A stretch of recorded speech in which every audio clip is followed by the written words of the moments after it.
The house had always been more than a structure. It was a collection of memories, stories, and decades of care. Ivy climbed lazily along the aged walls. A garden that had once been vibrant now held a quiet, stubborn resilience, flowers growing wherever they could. The wooden floors creaked underfoot as if whispering tales of footsteps long gone. Ayesha, now the legal owner of the property, walked through the rooms for the first time alone. She could feel the weight of ownership pressing on her, not in a negative way, but as a quiet responsibility. The property was hers by law, yes, but more importantly, it was hers by effort. Years of her saving, planning, and patiently waiting had brought her here. Her younger brother, Salman, had been living in a small portion of the home for years, rent-free, maintenance-free, contribution-free. For him, the house was always family property, a place where rules were negotiable and boundaries invisible. He assumed the moment Ayesha inherited it, nothing would change, that she would silently continue to carry the burden of upkeep while he benefited. The first time Salman spoke about hosting an event in the house, he did so casually, almost cheerfully, as if asking permission was a mere formality. "Cousin Zara wants to host her engagement here," he said, swiping through his phone to show Ayesha pictures of elaborate floral arrangements and decorative lights. "It would be amazing. You'll let us, right?" Ayesha paused, taking in the images of chandeliers, hundreds of guests, and tables groaning under the weight of decorations. She felt a sinking sensation. This was the culmination of years of her brother assuming, expecting, and never contributing. She knew that if she said yes, the property, her sanctuary, would become a battleground of entitlement. "Salman," she said softly but firmly, "this house is mine now. You've lived here for years without helping with maintenance or costs. I cannot allow this." His smile faltered. "What do you mean? It's family. Family uses family property, don't they?" Ayesha's eyes were calm, but her voice carried the steel of conviction. Ownership has changed. Respect and responsibility don't come automatically with blood. If you want to host an event, it will have to be somewhere else. Salman's expression darkened. He muttered something under his breath, but left without argument, although his simmering resentment was palpable. The first crack in the old assumption had appeared, and it would not be easily repaired. Meanwhile, whispers began to circulate through the extended family. Some were quietly supportive of Ayesha, recognizing the principle at stake, but others were scandalized. "How could she refuse? It's family," they murmured. "Surely she can't be that selfish."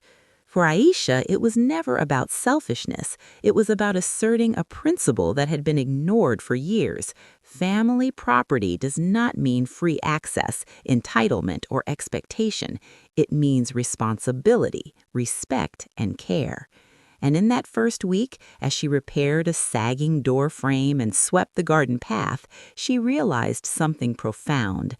The house would now be a test, not just of family dynamics, but of character. The following days were tense.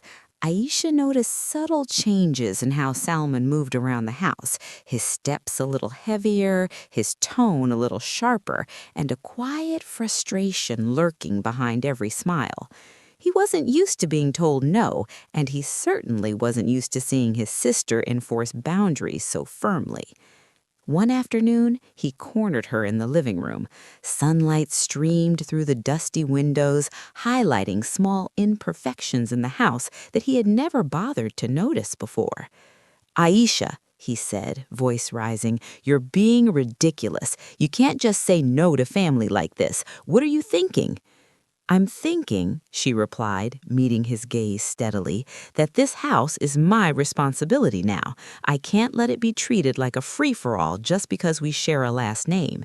You've benefited from it for years without contributing, and now you want more. That isn't fair, and it isn't right." Salman waved his hands in exasperation. "So what? I grew up here. This house isn't just yours, it's ours." Ayesha shook her head slowly. "It is mine, Salman, and it's mine not because I want to hurt anyone, but because I earned the right to decide how it's used. You can't demand access just because you want it. You have to respect my decisions, even if you don't like them." For a moment, Salman seemed speechless. His anger simmered beneath the surface, but Ayesha stayed calm, letting the silence weigh on him. She knew this was more than a disagreement over a house. It was a confrontation between entitlement and responsibility. The following week, the conflict escalated beyond private conversations. Parents and other family members began calling Ayesha, trying to mediate or, in some cases, persuade her to bend. "Ayesha," one relative said, voice soft but persuasive, "surely you can let Salman use the property just this once. It won't hurt you, and it will make everyone happy." She listened quietly, then replied firmly, "This isn't about a single event. This is about a pattern. Every time the property changed hands or responsibilities, everyone assumed it was theirs automatically. That has to stop. I cannot allow this cycle to continue." Some relatives sighed, some nodded. A few, less tactful, muttered that Ayesha was being cold or selfish, but she knew that enforcing boundaries was the only way to prevent years of resentment and misunderstandings from accumulating. Meanwhile, Salman tried other tactics. He began planting subtle guilt in conversations, mentioning how helpful he had been over the years or how he had grown up in the house, implying that her actions were ungrateful. Ayesha ignored the bait. She refused to let guilt dictate her decisions. She knew the house wasn't just walls and furniture. It was a legacy, a responsibility, and a home for her child. Late one evening, as she walked through the garden under the dim light of a single porch lamp, she reflected on the events so far. The jasmine smelled faintly sweet in the cool night air, and she realized that this house, once a symbol of family shared equally, was now a test of character. How would those around her respond? Would they respect boundaries or continue to assume entitlement? And as the night deepened, she knew one thing clearly. This was only the beginning. The real challenges, the true tests of patience and principle were still ahead. Weeks passed, and tensions simmered like an unspoken storm. Salman, unwilling to accept defeat, saw an opportunity in the upcoming cousin's wedding. He imagined the house buzzing with guests, laughter echoing through the halls, flowers and lights everywhere, and himself basking in the glory of hosting the perfect family event. Only one problem remained. He needed Ayesha's approval, or at least he thought he did. Without asking, he began making arrangements. Caterers were called, tables rented, flower vendors booked. Invitations were sent to family members, many of whom assumed Ayesha's silent consent. He even started posting messages in family WhatsApp groups about the grand plans for the house. Ayesha, meanwhile, had noticed the unusual activity. The moment she saw the decorations being delivered and heard about vendors arriving without permission, she felt a quiet surge of determination. This was no longer a simple disagreement, it was a direct test of her boundaries. She called Salman into a living room.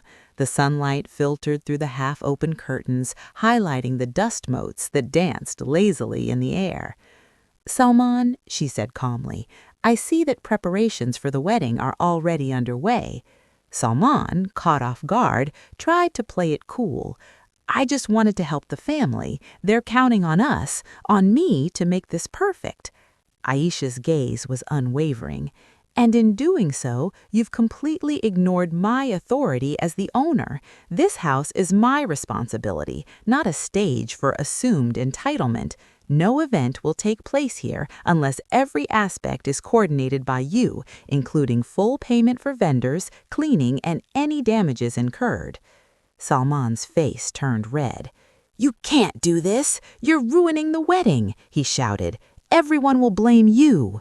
"I understand that. Ayesha replied evenly, "but ownership doesn't work that way. You cannot force access, you cannot assume participation, and you cannot guilt me into bending my principles." The realization hit him slowly and painfully. His visions of grandeur and admiration crumbled. He had assumed, as he always had, that family connections meant automatic access, that blood and proximity gave him rights he never earned. Now, for the first time, reality confronted him. The wedding never happened at the property. Vendors were canceled, guests were notified. Salman fumed privately, whispering to anyone who would listen that Ayesha was unreasonable and selfish. But quietly, some relatives began to recognize the principle she had enforced. Boundaries matter, and respect for ownership is not optional. In the aftermath, Ayesha took stock of the property. She walked through the garden, now slightly trampled from the attempted wedding preparations. Tables that had been delivered were stacked neatly away. Decorations left behind were carefully stored or returned. She spent the evening repairing small damages and tidying the garden, feeling a quiet satisfaction. This was her home, and she had defended it without anger, without chaos, and without compromising her values. That night, as she sat on the porch, listening to the wind rustling through the old trees, she realized something profound.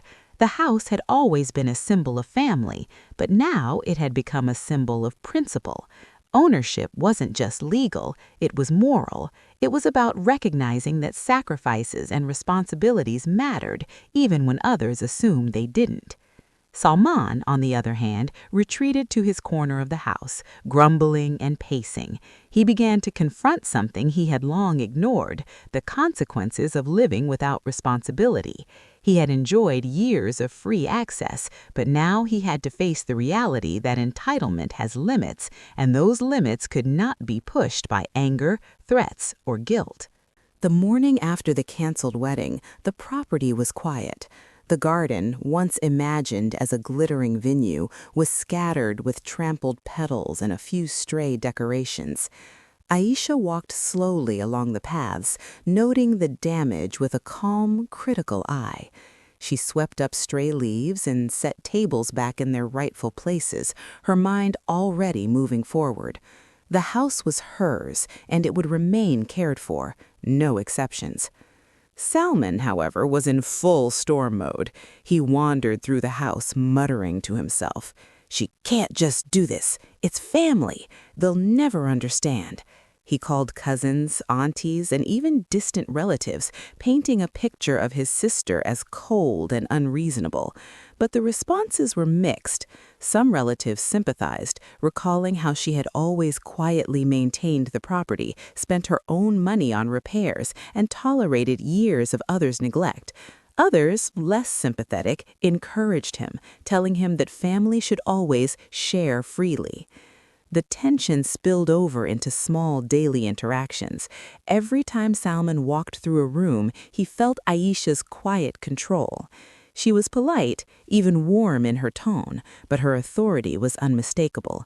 She spoke with calm decisiveness, never raising her voice unnecessarily, yet every word carried weight. Every decision she made reminded him and the rest of the family that the property was no longer a communal playground for entitlement. Meanwhile, Ayesha's child, who had spent years growing up under the shadow of family expectations and occasional chaos, began to witness a different lesson. Through her actions, Ayesha taught not only that boundaries are essential, but also that self-respect and fairness matter above all else. Her child observed how difficult it could be to say no, and yet how empowering it was when done with confidence and integrity. Over the following weeks, Salman's frustration slowly gave way to grudging acknowledgement. He had to find a new venue for events. He had to manage logistics, vendors, and invitations on his own, learning the hard way that entitlement has limits. For the first time, he confronted the consequences of living off others' efforts without contributing. Some family members who had initially criticized Ayesha quietly began to admire her. They recognized that her insistence on boundaries wasn't selfishness, it was fairness, it was responsibility. And in that realization, a slow shift began. Cousins and relatives who might have once assumed automatic access began asking politely, offering to contribute, and understanding that this house and her time had value. Ayesha, for her part, noticed the subtle changes. She continued investing in the property, repairing fences, planting new flowers, and even building a small play area for her child. Every corner of the home reflected her effort and dedication. It was no longer just a house, it was a sanctuary, a legacy, and a symbol of the principle that ownership requires respect, not assumptions. Late one night, sitting on the porch with a warm cup of tea, Ayesha reflected on the events. She realized that saying no had been the hardest yet most important thing she had ever done. By enforcing boundaries, she had not only protected the property, but also taught her family a profound lesson. Love does not equal entitlement. Family bonds are strongest when combined with respect, fairness, and personal responsibility. Even Salman, despite his lingering resentment, began to change. He started taking responsibility for his life, recognizing that privileges are earned, not assumed. And slowly, over months, the property, once a source of constant tension, became a quiet symbol of order, respect, and accountability. Months passed, and the property slowly returned to the calm, ordered sanctuary that Ayesha had envisioned. The garden bloomed with fresh flowers, the fences were repaired, and the once trampled pathways now gleamed in the sunlight. Every corner of the house reflected her care, effort, and vision, proof that ownership is not merely a title, but a responsibility nurtured through dedication. Salman, having faced the consequences of his entitlement, quietly adjusted. He moved into a modest apartment of his own, learning firsthand that privileges aren't inherited, they are earned. While he still struggled with occasional resentment, he began to understand the principle his sister had lived by. Respect for others' boundaries is as important as love for family. Relatives who had initially criticized Ayesha slowly came to recognize her wisdom. They saw that enforcing boundaries wasn't cruelty, it was fairness. They observed how the property thrived under her care, how events now happened smoothly only when contributions were mutual, and how respect for ownership created harmony instead of chaos. Ayesha's child grew up witnessing these lessons firsthand. She watched her mother navigate pressure, confrontation, and expectations with patience, grace, and unwavering principle. She learned that saying no is sometimes the most loving thing you can do, not just for yourself, but for everyone involved. Ayesha often sat quietly on the porch, sipping tea and listening to the wind rustling through the trees. She reflected on the journey, from the moment of inheritance to the tense family confrontations, the failed wedding, and the slow shift in attitudes. She realized that this house, more than any material asset, had become a living lesson. Hard work, fairness, and boundaries shape true respect, not assumptions or entitlement. And in that quiet reflection, she felt a profound sense of peace. The property was safe, her family had learned, and the legacy of care and responsibility would endure, not because it was demanded, but because it had been earned. The house was no longer a battleground. It was a sanctuary, a symbol, and a home built on principle, respect, and love that was freely given but never taken for granted.